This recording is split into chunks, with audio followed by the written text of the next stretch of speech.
Hi, kindergarten. You know, everybody worries about things from time to time, grown-ups and kids. But what do you do when you have a worry that just won't leave you alone? Today, I have a story I want to read to you called Ruby Finds a Worry. And maybe we can get some good ideas about what to do when we're feeling worried. Ruby Finds a Worry by Tom Percival. Ruby loved being Ruby. She loved to swing up high. How do you think Ruby's feeling in that picture? Right, she's happy. And she loved to explore wild, faraway places. Sometimes she even went all the way to the very bottom of the garden. Ruby was perfectly happy. Until one day, she discovered a worry. It wasn't a very big worry.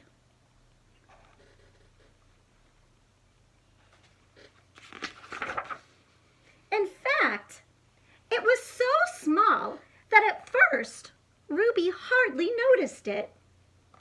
But then the worry started to grow.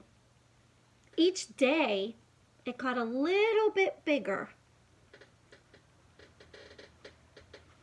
Look at Ruby's face now. How's she feeling? Yeah, she looks a little sad or worried.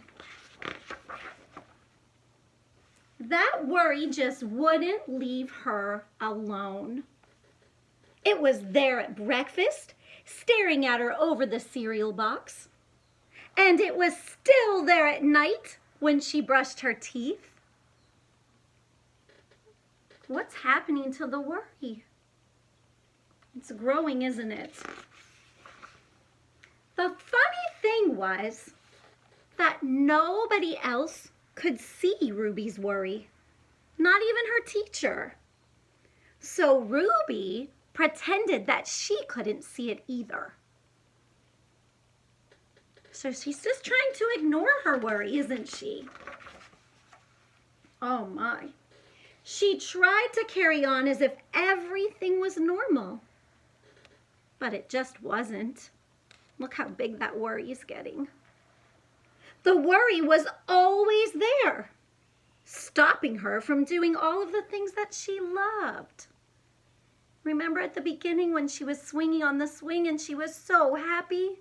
And now look, that worry is making her feel differently. Ruby wondered if that worry would ever go away. What if it didn't? What if it stayed with her forever? Ruby didn't realize it, but she was doing the worst thing you could ever do with a worry. She was worrying about it. And now that worry was enormous. It could barely fit in the kitchen at dinner time. It filled up half the school bus.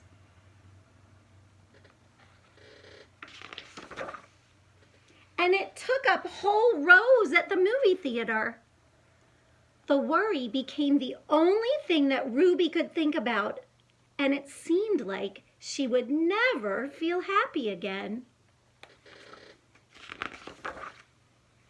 Then, one day, something unexpected happened. Ruby noticed a boy sitting alone at the park. He looked how she felt, sad.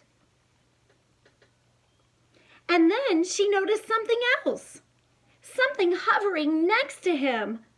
Could it be a worry? He has a worry too. It was. Ruby realized that she wasn't the only person with a worry after all. Other people had them too. She asked the boy what was on his mind, and as he told her, the strangest thing happened. His worry began to shrink. That means it started getting smaller. Then Ruby did the best thing you can ever do if you have a worry. She talked about it.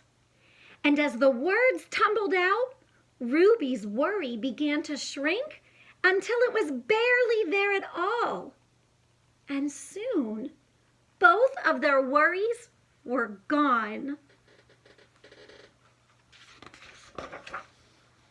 Finally, Ruby felt like herself again. Of course, that wasn't the last time she ever had a worry, because everyone gets them from time to time. But now that she knew how to get rid of them, they never hung around for long. Okay, so now we know that when we have a worry, the best way to get rid of it is to talk about it.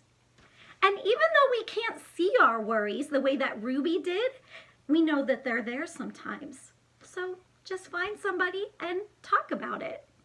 All right, boys and girls, I hope you enjoyed this story. Bye-bye.